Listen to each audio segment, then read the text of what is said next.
about football. Browns here in Side City. We'll see you in Seattle, baby. Come on. Let's go, boy. Hey, girls' house. Let's go. Chicago, they talking about this cold. Man, I ain't hearing it. It's LA. How about my mother man Cam Curl?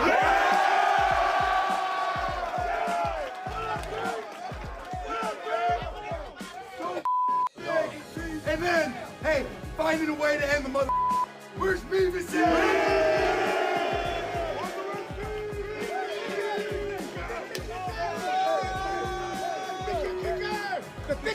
Mine's right for Seattle.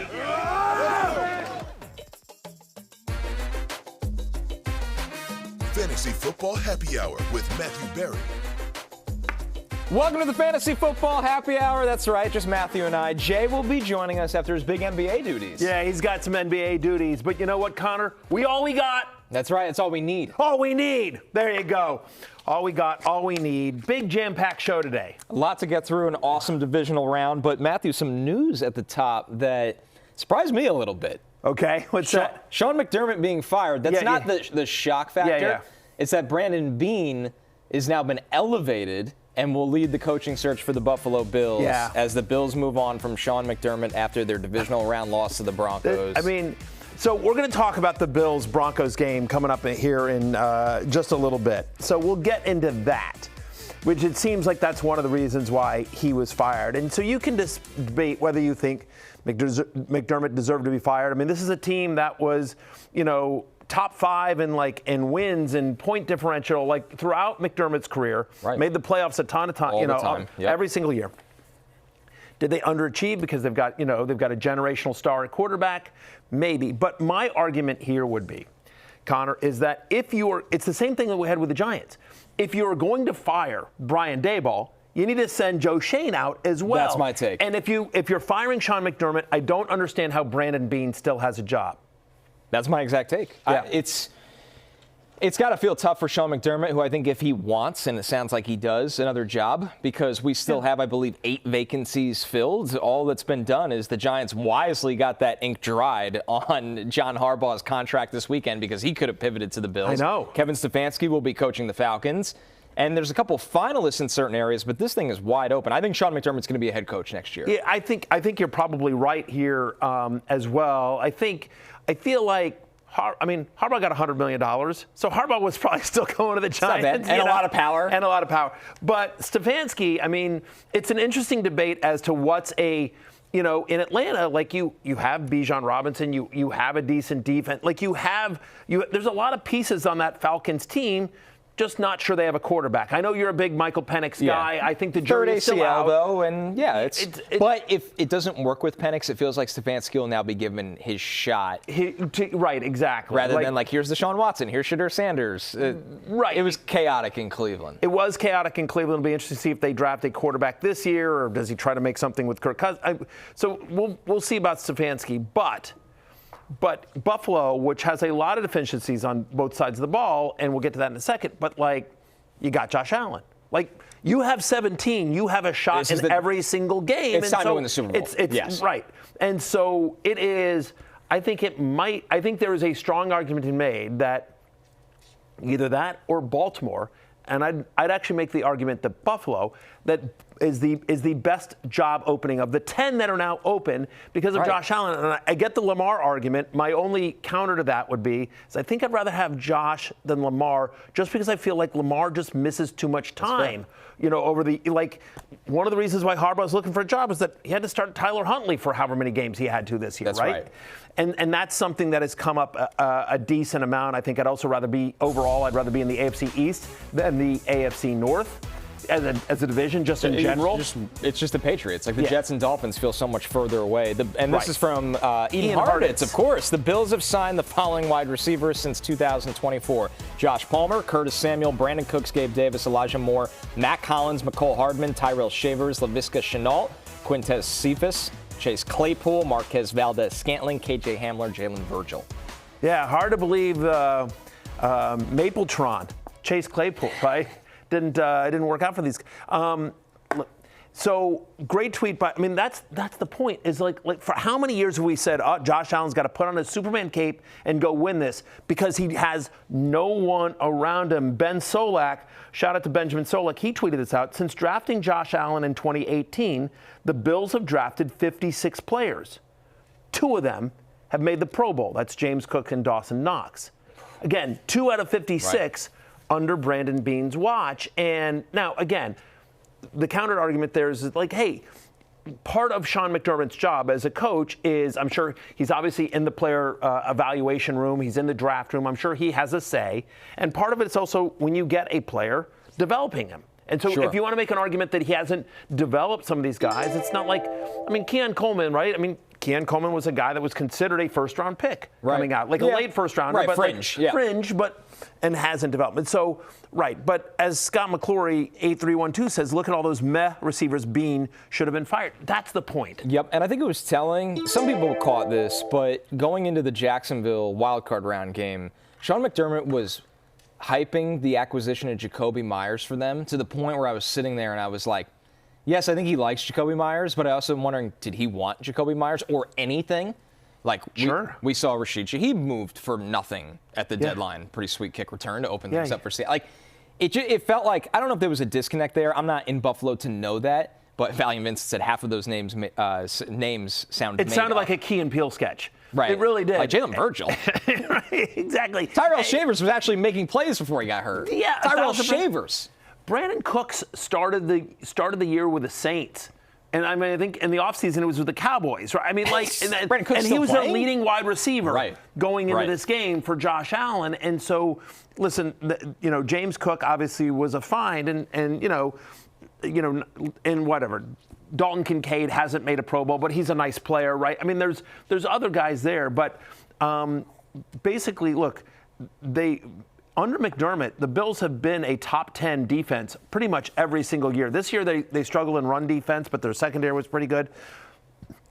I don't know, man. I just, it feels weird to me that you're going to sit here and say it was the coaching, but not the player personnel. And that's the decision they've made. So they'll move forward looking for not only a new head coach, but led by Brandon Beane and ownership. While Sean McDermott, as you heard Matthew and I say, I think he will get a job. I think he might actually have his choice of a couple different options. McDermott? Yeah, maybe. I think the interesting thing, though, is conversely, okay, Stefanski is off the table. Harbaugh's off the table. Again, whatever you think of those guys. But those were kind of 2 of the biggest names here. Tomlin not expected to coach. Tomlin doesn't want to coach, although maybe, that would be fast. I know you said you don't want to coach, but did we mention we have Josh Allen? Right. Is there – but I'm just trying to think, right? So the Packers just re-signed LaFleur. I mean, like, who should – if you're a Bills fan – who are you rooting for, other than the fact that you're rooting for him to be fired? I think, honestly, Jesse Minter would be the guy I would go after, and you keep Joe Brady. But, not saying what's the difference, but it's like, wait, why did we just fire Sean McDermott? It feels like you need, and so I'm gonna send out a crazy idea. I have a crazy idea. All right. That people are gonna hate, but I have a crazy idea. Brian Daboll. It's not crazy because of the relationship with Josh Allen. He's coached there before. He's been a head coach, and it looked good for a while with the Giants until it wasn't. That's right. The talent he won a Coach of the Year. Eroded. He won a Coach of the Year award with the Giants as a head coach. And again, there was a failure there. I mean, and so like part of this is going to be. I'm sure that here's the problem with that. They'll ask Josh's opinion. All the leads that eroded for the Giants this year under Daboll. Yeah. The Bills' problem has been closing games, getting over the hump. It feels like they needed a guy. That would have even been the tough sell for Harbaugh with this job. Right. It's like we fired a guy because he couldn't get us over the hump and close games. So we hired the other guy in the conference that can't get over the hump and close games. I don't know what the answer is here. I don't either, because it doesn't feel like you can mention Jesse Minter or anything like this, but it feels like too good a job to try a guy out. You know what I mean? Let's find out if this guy's a head coach. Right. Which is what you say about Jesse Minter. We're excited about him, but we don't know. Right. I mean, like the road is littered with think about whatever, Josh McDaniels. There's a lot of failed head coaches that were awesome coordinators, including Daboll. Right, I mean, like, you know, I mean, like, so nonstop around the league. Right, I mean, like, so there's a lot of these guys that are, I mean, it's interesting. Like, I might, if I was the Bills, and I don't think they'll do this, and I don't think, but if I was the Bills, I might think about trying to pull a Broncos and trade for, like, again, like the Rams would hang up the phone, but like in a scenario where the Rams lost last night. Could you call the Rams and say what would it take to get Sean McVay? You know, like again, I'm like you're like big game hunting. Big game hunting. You're thinking, which is the Tomlin route as well. Tomlin obviously wants to do TV, but Tomlin's under team control. You have to trade for him, right? And if there's anything that moves the needle, Mike Tomlin hasn't had a quarterback since Ben Roethlisberger. That's right. And now it's like, hey, you dangled Josh Allen like a carrot. That's the best. What is the big game hunting? Like Kyle Shanahan's not going anywhere. Right. And usually you can't see these things because you're always surprised when a coach is traded. That's why it doesn't happen a lot in NFL history. Why do I think this is going to be like freaking Mike McCarthy? I'm going to throw my hands up. I mean, he's probably, if there was odds theoretically out there, like if DraftKings made odds, he'd be on the board, right? Because he's one where he's gone. I had Rodgers, I had Dak. Look at the numbers I put up. You know, blah blah. Look at all these playoff losses. Yeah, I mean, but it does feel like after getting rid of McDermott, you need to go with an offensive-minded coach. Well, because the bar is to win the Super Bowl. That's right. Like, that's the problem with this job. Like, you look at the Titans and the Cardinals out there, the bar is to, can you get us back to being a 500 to fringe playoff team in the next 3 years? You take the Buffalo Bills job, not maybe win, but get to the Super Bowl. Absolutely. Be a start. Absolutely. Who's the name? There's not a name out there that you just pivot to with that. No, it's fascinating. I'm wondering what this conversation is like for us Thursday. That's always the thing here. We'll move on, but it's always the thing. It's just like, and I call this the Kirk Cousins argument, right? Just because as a scarred Washington football fan, for years. Twice now. I know we're getting. Well, Jay's not here. Thank God. We're getting close. I got up at 3 a.m. in Chicago to try to get here for you, lovely people. You look spry. I am spry. But yes, there's definitely take some odds on whether or not this gets all over me at some point during the show. But what I was going to say is it's the Kirk Cousins argument, which is. When I was in Washington, fans just desperately, we got to get rid of Kirk. We got to get rid of Kirk, get rid of Kirk. And I would always be like, who are we getting? Like, you know what I mean? Like, Washington never had a draft pick high enough to go get a good quarterback. And there weren't any free agents out there that you felt like, oh, that guy is a significant upgrade over Kirk Cousins. I'm like, you can win with Kirk Cousins. Is he going to lead you to a Super Bowl the way that a Josh Allen could? No. But, like, if you surrounded him with good defense, and he can run a system. He, like, at his peak, this is back in the days, like, he could run a system. He was running Sean McVay's system. It's a little be careful what you wish for. Very well, and that's my point, right? Like, okay, fine, you got rid of McDermott. Who you getting? I just don't know who you – I mean, like, there's offense coordinators out there that you like, but – right. Josh Grizzard? Like, what are we doing here? It's a clear upgrade. Where do you just We'll revisit this during Bills Broncos. This is far, and I'm sure we're going to have more news on this when we do our show Thursday, of course, as well. Let's get into the divisional round recaps and start with Sunday Night Football, which was absolutely electric. Yeah. Obviously, Matthew, you were there for the Rams' overtime win against the Bears. It was cold. Thriller. It looked very cold. Kyren Williams, far and away, the most productive fantasy performance here with almost 28 fantasy points. The next tier down is DJ Moore, who only had 17 points. A huge win for Stafford and McVay, who spoke on it after the game. It's a team effort. We got a resilient group. Love being a part of it. Obviously, things we can do better, but we found a way to win the football game. And in January and February, that's what matters. I'm really excited because I can dive into this and I can be better for us, and we'll have to be against a phenomenal defense next week. But guys just kept battling. They kept believing, and that's what it's about. There's no style points. It's about being able to survive and advance, and we were able to do that in a tough, hostile environment, and it was cold as shit today. Yes, Coach, it was. Second that? Yes, I do. Yes, I do. And, and I had the tough call. of, do I go beanie, no beanie? You didn't go trapper hat. I didn't go trapper hat. They didn't have plus one. 800 did not cash. Yeah, exactly. I thought about trapper hat, but it just didn't get there, unfortunately.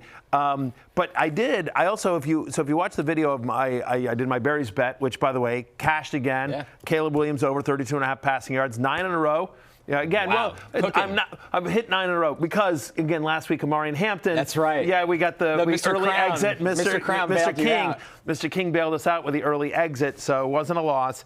At any rate, but I also went gloveless. So if you look at the hit on my social media, I went without the cap. You and Ben Johnson. Me and Ben Johnson No went gloves. without the cap. No gloves. I had gloves on originally, but it was so cold. My fingers were so cold. We had these heaters down there on the sideline, and so I held my hands just by the heaters, and the heater was probably where you're sitting, and I held my hands here. And they had it so fired up that I didn't even look, and I looked down, and the plastic on my gloves had burned away. And so it was nothing but frayed. Stuffing. It was frayed. And so I was like, I can't go on there like this. So I took it off. I bare knuckled it. Like a homeless person on television. Yeah, exactly. Normally I only look like a homeless person when I'm off air. I don't like to do it on air. I don't know that there's a big fantasy takeaway here, obviously, for people that are still in playoff leagues that are doing guillotinis. By the way, you can actually draft a 3-person guillotini at guillotineleagues.com if you want to do that. One team will be eliminated in the championship round, and then, of course, last 2 will play in the Super Bowl.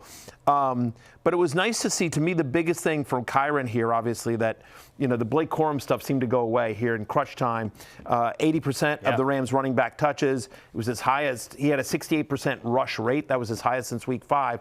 And I think what's interesting is for the longest time, Connor, they weren't using him in the passing game, and in this one they did. He catches 4 balls for 30 yards on 5 targets. He's now had at least 3 receptions in 4 of the past 5. So it does feel like, and I don't know if that was a function of just guys were covered. It was weird. It didn't. I was surprised that Puka couldn't go off. Adams seemed to be a non-factor until the controversial call late. Right. So just curious, but so credit to the Bears defense because they showed up in a way that I didn't expect. I'm with you all the way. We went through this weird wave this season, the middle of the season, we're we think they're trying to save Kyron Williams' legs for down the stretch. Yeah. So Corum's getting more involved. Then Corum got so involved, we're wait a second, do they just like Blake Corum? Yeah. And now in the biggest game of their season, it's no, they were trying to save Kyron Williams to be fresh down the stretch with the 21 touches, 21 rushes, and like you said, the 4 catches. 7 combined catches for Puka Nacua and Devontae Adams with no touchdown. So if you were playing daily, those guys were huge busts. On the Sunday slate, they were projected as the number 1 and number 2 picks in daily. 11.2 fantasy points for Puka Nacua on 5 for 56. That's his lowest in a healthy game this entire year, right? And Devontae Adams has 19 targets in 2 playoff games. He's caught 7 of them. Is Devontae Adams are we hitting a wall with Devontae? It doesn't. It's starting to look like it. He does not look nearly as fast.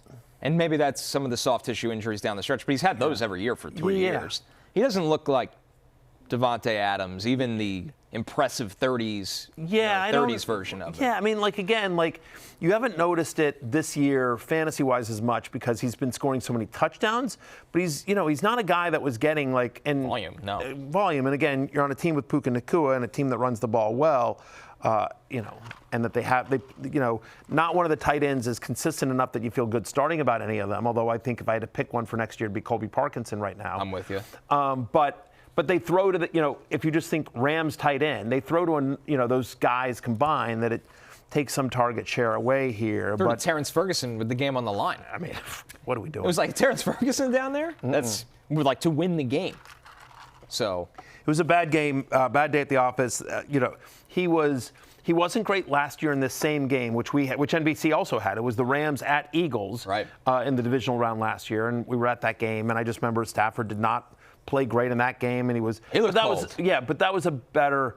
I mean, that was the Eagles' defense versus what the Bears have been rolling out. Credit to Dennis Allen; he called it, I thought, a really good game. Those guys played tough, but Stafford did not look great in this one. For Caleb Williams, game of highs and lows, the highest of highs and the lowest of lows. Of course, the 14-yard, and I say 14-yard because it's over 50 yards in the air, tying touchdown, some rushing, and the interception that Cam Curl caught in overtime. What's your take on that? Because some people thinking that DJ Moore just quit on the route. I watched the All-22 this morning, and as soon as he starts to break in towards the middle of the field, he totally drops down to a different gear where you're and he doesn't flatten. He kind of drifts higher, and Caleb's, and by the way, not a smart throw. Yeah. Like you watch, Kyle Monangai chips the pass rusher and releases it 2nd and 8.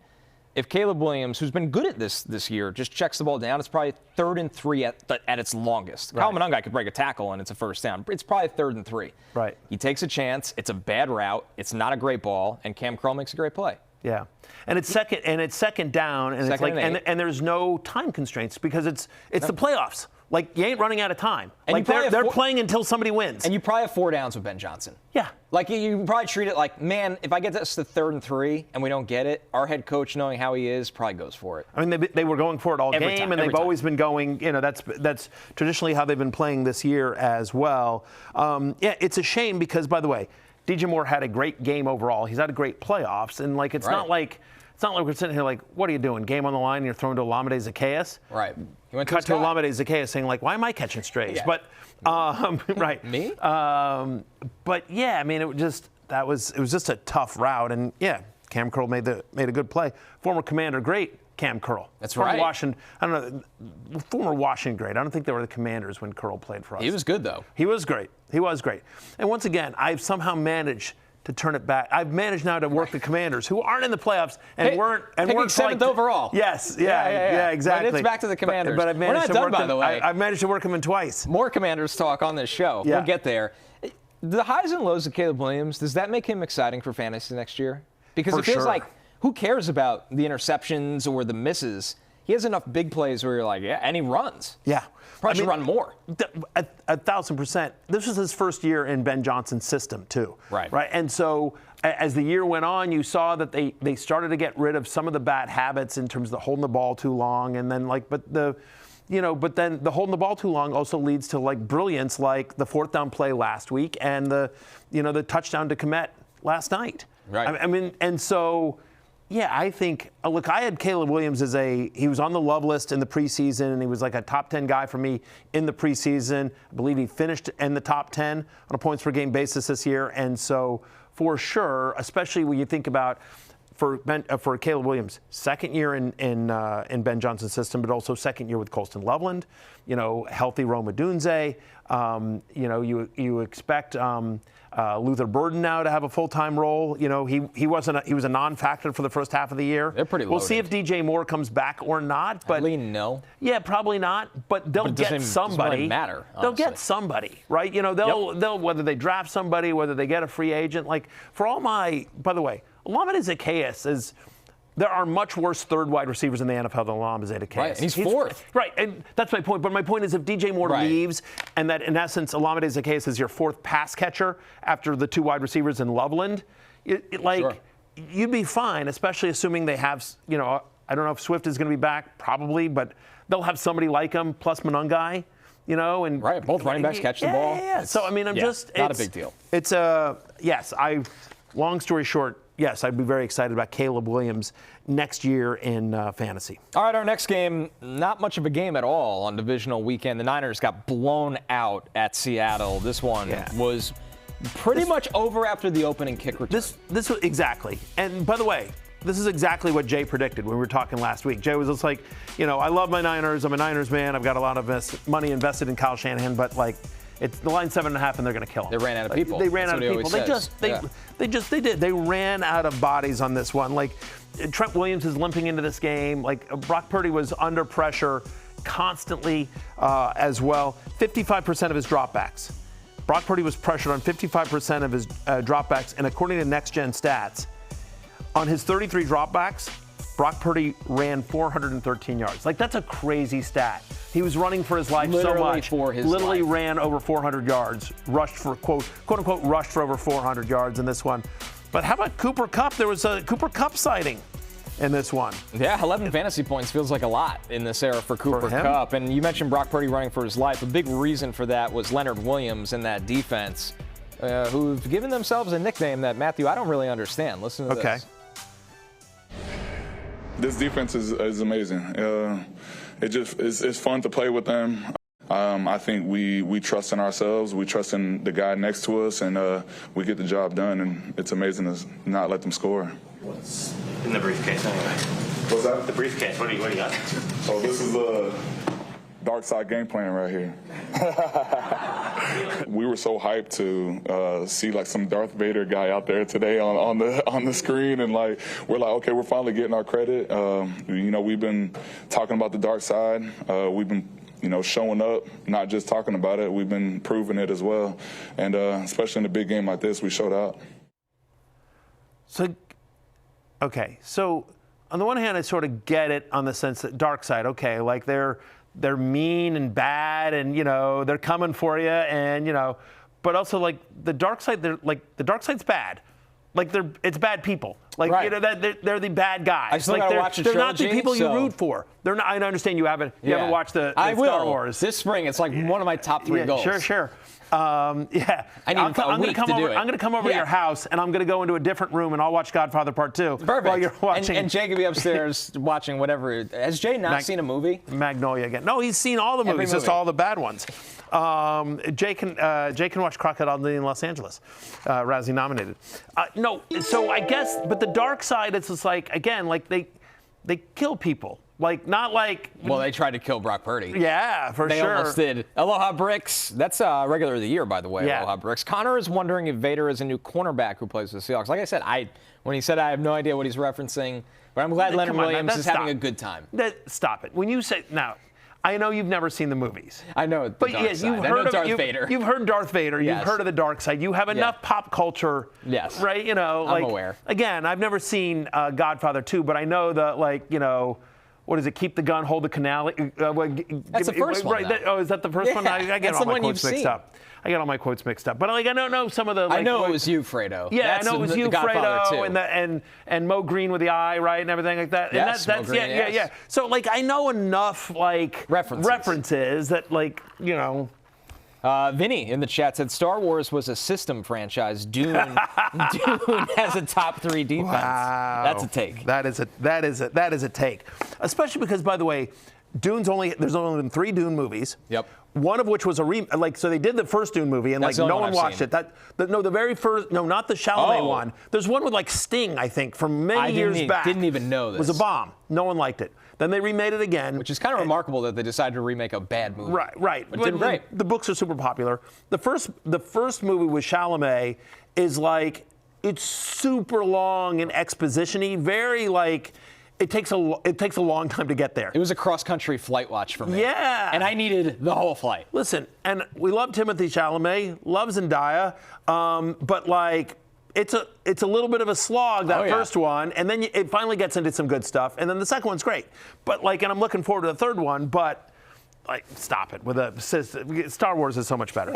I will go to my grave with that take. On this game, I mean,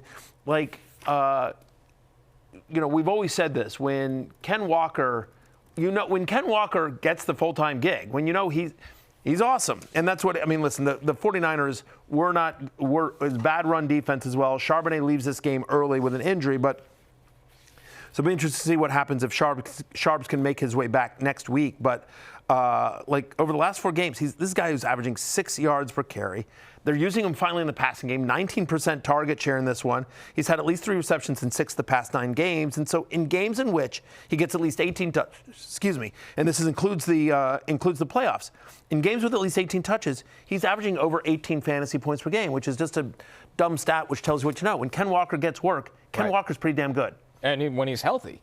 Yeah. Because he's a guy that gets banged up. But, the question is can we buy into Ken Walker again next offseason? He's a free agent, though, Matthew. So this is going to be interesting if he's back, which then he'd probably be in a committee again because that's what Kubiak likes, assuming Kubiak's back.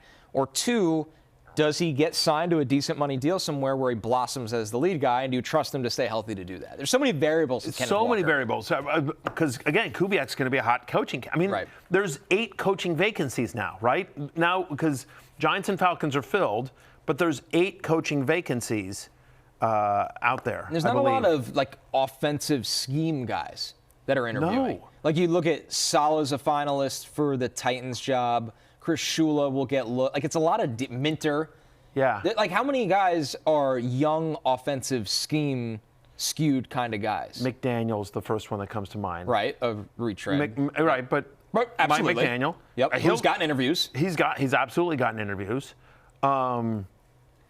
Yeah, I mean, Udinsky from the Jaguars might get the Browns job. Right. But, I mean, once again, these are like Kubiak's had more hype than most of these guys as the rising coordinators. Oh, for sure. And does Cliff get a gig? Cliff's out there. Cliff Kingsbury. Right. Him and Dable will at least be calling plays somewhere. Matt Nagy's getting interviews. I mean, that's just. I saw Josh Grizzard is getting some interviews. Right. Like, just when you talk about offensive guys, like, yeah, I don't know. Yeah. I don't know. We'll see with Ken Walker. But yeah, and Mike McCarthy will be back out there again. And, anyway. So it'd be interesting here. But, yeah, tough game, obviously, for Jackson Smith and Jigba in a game in which, they score over 40 points. You would think that JSN would do better than 3 for 19. He catches a touchdown. He didn't need to. That's been the problem with the Seahawks from a fantasy perspective is that they often don't need to throw that much. They don't want to throw that much. Right. Darnold was hurt in the game. This is perfect for them. Oh, I know. When they were like, I remember the report came out while I was traveling, and it was just like, oh, Sam Darnold, by the way, no big deal, but Sam Darnold hasn't practiced the last 2 days. Drew Lock hasn't thrown a football. Drew Lock's taken all the first-time snaps. So you're like, wait, what? I mean, right. Probably lured a lot of people, right. The Niners. All right, so cut to like a crazy game, some turnovers, everything like that. And then Sam Darnold re-injures his shoulder. And then we're looking at Jarrett Stidham and Drew Lock. Super Bowl 60. It'd be unbelievable. Only on NBC and Peacock. Backup quarterback Super Bowl. Can you imagine? Yeah, I don't think we individually are rooting for that. No, we are not. Here at NBC and the proud Peacock, we would very much like big stars in the Super Bowl here as well. But, by the way, the dark side defense and Jackson Smith and Jigba, all very big stars. Seattle, I don't know that there's anything. The bigger question for me on the 49ers before we move on real quickly is just what do you do with Christian McCaffrey next year? We'll have all offseason talk about it. He stayed fully healthy. He was great, but he's on the wrong side of 30. Wasn't super efficient this year. Under 75 yards from scrimmage in his last 2 games against Seattle, by the way. And will have touched the ball 400 times. Yeah, 400 plus. He's going to – all the Derrick Henry arguments are going to go to Chris McCaffrey as well. I'd probably fade again, and I was clearly very wrong on that this year, but I wouldn't just go buy high now. Yeah, I mean, I was in on McCaffrey this year saying, like, I was very much planting my flag. Like, this is the year he's going to stay healthy, and it obviously worked out for me on this year, but next year is going to be an interesting conversation as well. Okay. Let's get back to the Bills, who just another – gut punch kind of loss for Josh Allen in the playoffs. Yeah. Bo Nix, the top fantasy scorer in this one, who broke his ankle and is now out for the playoffs, which is so many bizarre storylines from this game. Marvin Mims, the second highest fantasy scorer with 23.3 points. But, of course, the talking point in this game is around Josh Allen, who was very emotional after this loss. It's extremely difficult. I feel like I let my teammates down tonight. Just missed opportunities throughout the game. It's been a long season. I hate how it ended, and it's going to stick with me for a long time. 4 turnovers in this one. One of them maybe the most controversial call of the NFL season. I don't get it, and I posted a picture of Brandon Cooks and Devontae Adams. Screenshots? Screenshots. And I said, make it make sense to me. And I shout out to the Denver Broncos fans because they are very much online and constantly looking for this because, like, my comments were flooded like, well, one was a catch and one wasn't. It's very obvious. Like, apparently you don't know ball. Stick to fantasy football, nerd. All the tropes came out there. And they were like, oh, it was clearly moving and I'm like, no, it was not clearly moving. Like, to me, Cooks catches the ball, knee down, and then he gets touched, at which point he should be down by contact, right? And then he falls on the ground, and then you're taking it away. And, and then people are saying, like, well, people are arguing. This is the argument, that Devontae Adams made a football move, then was down, and then down by contact, so the play's over, whereas the ball was still moving with Cooks. He didn't complete the catch. That's the most coherent argument in my mentions here as well. I don't know, in real time, bang, bang, he clearly McMillan doesn't get the Denver defender does not get his hands on the ball until Cooks has the ball and has a knee down. Like, I feel like that's indisputable. And so I guess the argument is that Cooks didn't have full possession, but Richard Sherman, who's just like, now I'm talking with Devin McCourty, obviously, another like defensive back, and they're all like, Sherman said this publicly, and Devin said this in some as well, but Sherman was basically like, even we know that, like, I'm always going to root for the defensive guy. I'm paraphrasing here, but basically, Ty goes to the receiver. He said he's never seen it go that way. Yeah. Because people then started to attack him, and he's like, I have no dog in this fight. I'm just saying, as a defender, I've never seen it go that way. I think defenders are coached where, like, you're not going to get that benefit of the doubt. My counter to this, and love or hate the call, and there's a lot of reasons to not like the call, especially the process of the call. Yeah. I thought, and they would never end a playoff game this way, I thought it was a holding for a safety on the drive in the end zone. Like, wrapped around the pass rusher's head, Josh Allen standing in the end zone. Yep. In a regular season game, that's a safety. But could you imagine if this game ended on a walk-off safety? But it was. Right. So it's like, at the end of the day. And that's, by the way, some of the Broncos fans have pointed that out. Yeah, well, how about this? And I get it, but by the way, I mean, there were missed calls on both. That's the point. There was should have been interference, I believe, earlier. Like, this was the whole, yes. Oh, go ahead. Sorry. No. The point is, like, it's just, I called it a bumpy ride. Yeah. This whole thing was a very bumpy ride. It was just very frustrating because Brandon Cooks, in another play, like, he clearly gets his armed grab, and they don't call pass interference on that. But then they call 2 PIs down the stretch after that interception, after the controversial interception of Josh Allen, the Brandon Cooks play. There's 2 PIs on the following drive that get them down there. Now, Bosa, that was clearly, you can't do that. You can't do that. That was dumb play. Dumb play. But still, like, it's just like you've called it one way all game, and then to suddenly call it differently on 2 drives, like, I don't know, man. Like, it just that. And I think McDermott's point in his last press conference as Bills head coach was absolutely right. Like, at least take a look at it. He didn't like the process. Walt Anderson, his quote after the game, Walt Anderson, who's communicates for the officials, like, said that they wanted to keep the flow of the game going. That's not the time. Come on, it's not dude. the time. Like, it's too much is at stake. Literally, jobs are at stake. Yeah. Playoff, like, the stakes are way too high. It was just awful. And I saw this again. Like, no one ever roots for injury. Awful break of Bo Nix, who breaks his ankle. Yeah, drinks free today, He does, in fact, drink for free. Because that's a shame. You lead your team to the AFC Championship game, and you don't get to play. You break and it's super weird because it's all of a sudden like, wait, what? Well, it's kind of remarkable that he was just out there on a broken ankle. And no one knew. It did not happen when he was celebrating for the world out there. This happened during the game. I know.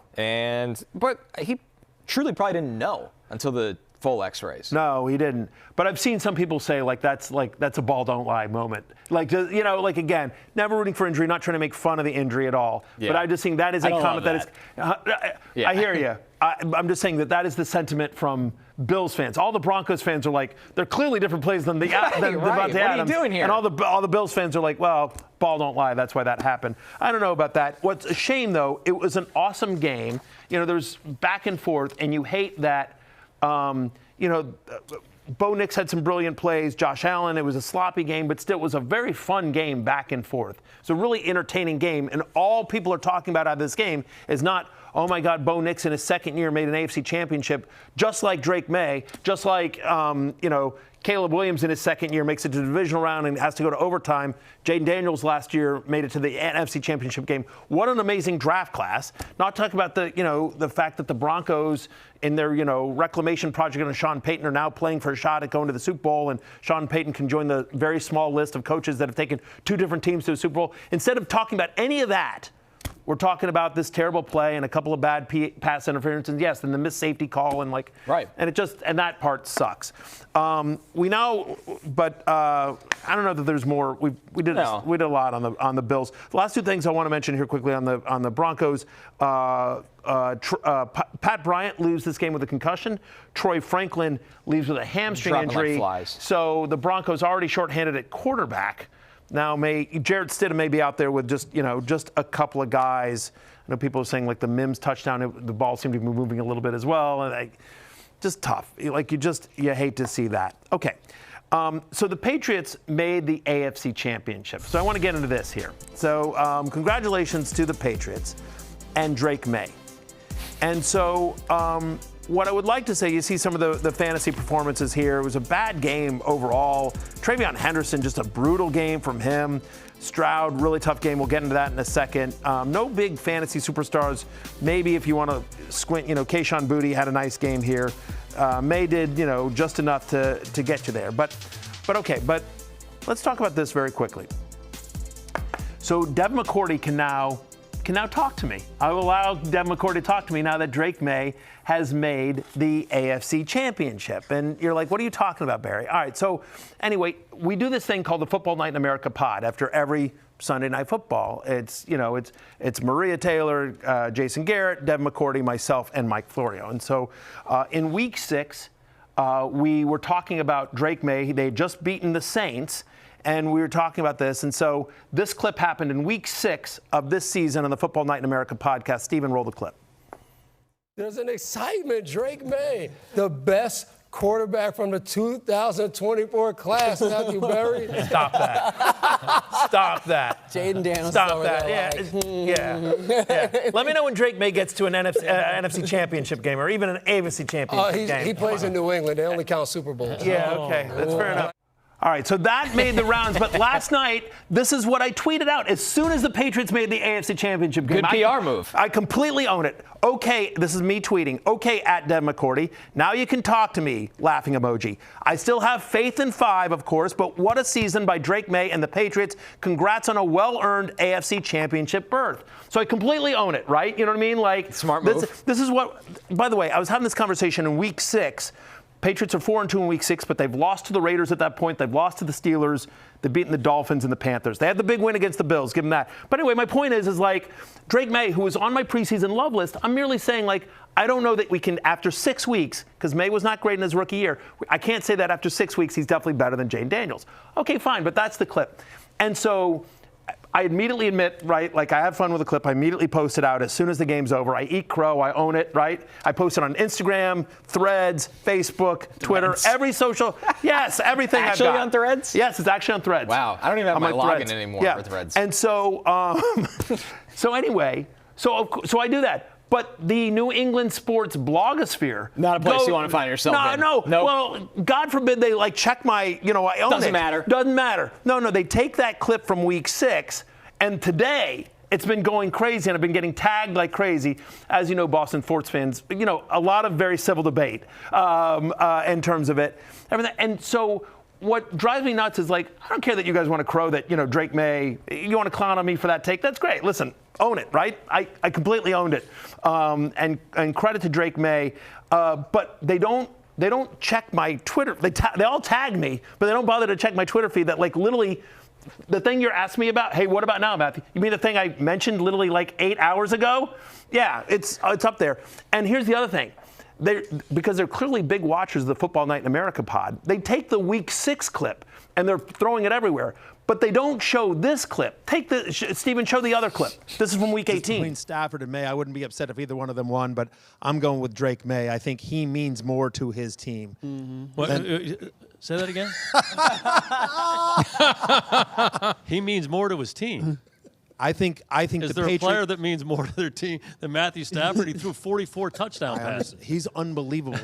He's been a 46? I mean, come on now. He's 46. been yeah, right. 46. Researcher comes just in hands. led the league in passing. These are historic numbers he's putting up out there. There's no question about it. But you're telling me you think the Rams are a worse team without Stafford than the Patriots are without Drake May?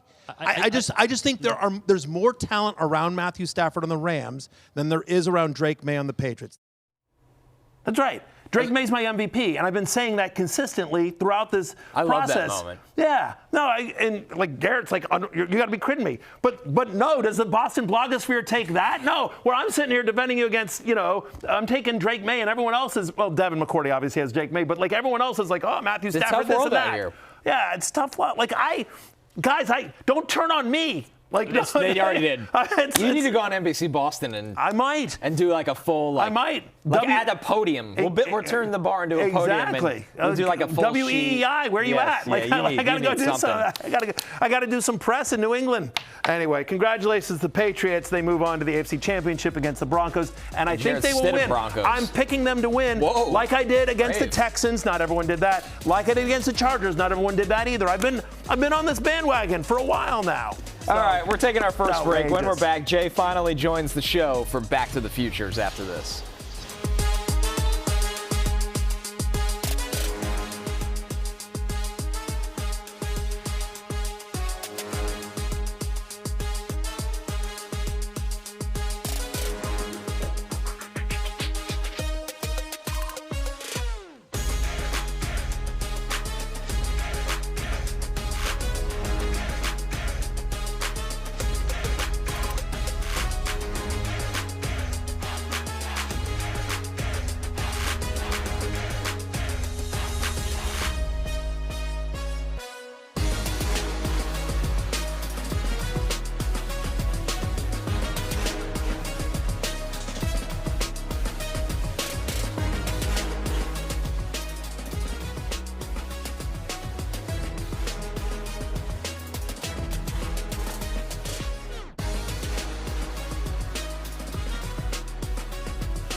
First is Giannis over 29.5 points. The story of Milwaukee's season is that with Giannis on the court, the Bucks' net rating is second only to the Thunder, and when he's off the court, only the Wizards have a worse net rating. So individually, Giannis is as good as he's ever been, and the Hawks, who allow the fourth highest frequency of shots at the rim, should have no answer for his scoring. Second bet, taking CJ McCollum over 17.5 points. CJ's only averaged 17 points per game on the dot in his first 4 games as a Hawk. That's mostly just because he's shooting 13% from 3. His usage rate in Atlanta has been by far the highest on the team, and I expect his shooting to regress today and for him to hit the over. Oh, look. Jay's plays. Celebrate MLK Day on NBC and Peacock with a full day of basketball, NBA action all day long, starting in a few minutes at 1 p.m. on NBC. And it's all streaming on Peacock. And we welcome back the man himself. Yes. For Back to the Future, as you were doing much more high-profile work. Thank you for you were literally down the hall doing Jay's plays. Very clever. Did you come up with it yourself, or was that a think tank? Did you guys workshop that name? Yeah. Did they tell you that's what they call it? No, I didn't. I didn't know that. Jay's plays. I like that. It's like Blue's Clues. Yes. Very good. Very similar. Very similar. But no, just using my versatility. I'm like Nick Emanwari, moving around the formation. Nice. There you go. But yeah, let's get into these Back to the Futures plays. Sticking with the Seahawks, we're going to make one bet on the Super Bowl MVP market. I think it is Jackson Smith in Jigba, who's 15 to 1. He was 15 to 1 a week ago. Yeah. His price didn't move, even though they won the football game.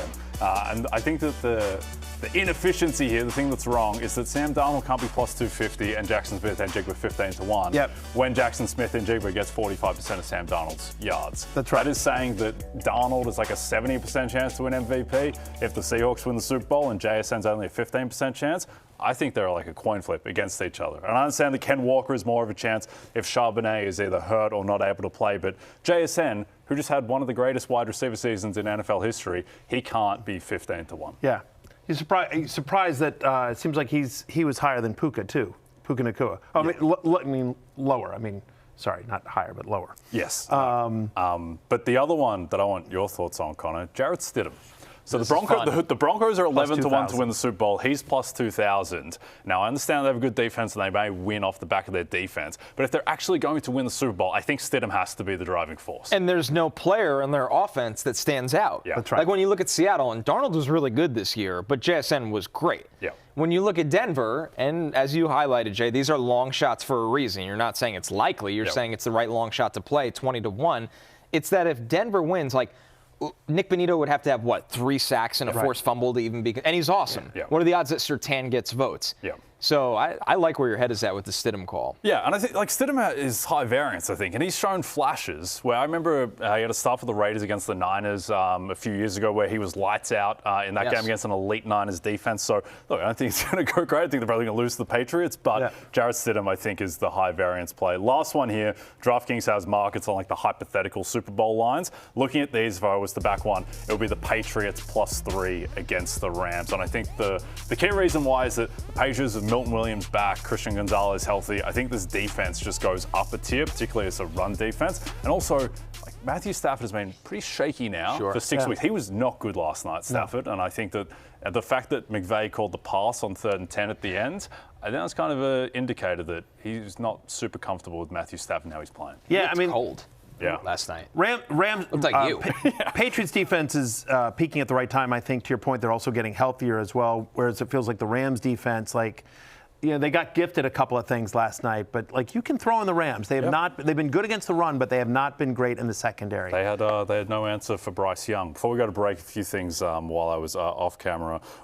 One, I think Dune Part 2 is actually better than any of the Star Wars movies. I think that the Lizan Al Gaib scene is better than anything that Star Wars ever produced. 2, I was very happy. Disagree, but fair. Yeah, I was very happy to learn, Matthew, that you didn't burn your hand off in Chicago despite a near miss. With the gloves. Thank you. And then 3, the Brandon Cooks play was definitely an interception because if the ball had hit the ground and just rolled away, then it wouldn't have been a fumble. And that's why it's an interception. That's good stuff. I get, but if stew on it during our break. But if he touches, we'll be back for early lines after this.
DraftKings Sportsbook is an official sports betting partner of the NFL, and new customers can bet $5 and get $300 in bonus bets if your bet wins. Download the app and use promo code FFHH when you sign up. DraftKings Sportsbook. Hey, the crown is yours. Crown is yours. Last crown call. Is yours. Early line alert for conference championship weekend. Jay, what do you have your eye on? I'm going to take the Seahawks -2.5. Wouldn't be surprised if this closes -3. Huge rest advantage for the Seahawks. Rams to be third week in a row going on the road. I don't think Matty Stafford likes the cold. No. I don't think he likes it out there. And it's going to be cold in Seattle on Sunday night. I think this defense is the best unit left in the playoffs and will define this game. I'm going to take the under in that game. The Rams ran the ball 20 times in the fourth quarter and overtime. I think they're going to be stubborn with the run. They don't have to be efficient, but stubborn with the run. And 47.5 points. Yep. It's a lot of points. I just don't think they're playing the style of offense that blows the doors off of teams like we saw in the regular season, but the total is still indicating that they are. No, I get that. I'm taking the Patriots -5.5. That's right. You see, because I'm on the bandwagon and have been for a while. Buy it at 12.5. Yeah, exactly. Whatever you got to do. Yeah, exactly. I'm taking a ladder bet. Exactly. I think they kill them. Yeah, give me the Patriots. Give me the Patriots to cover and cover significantly.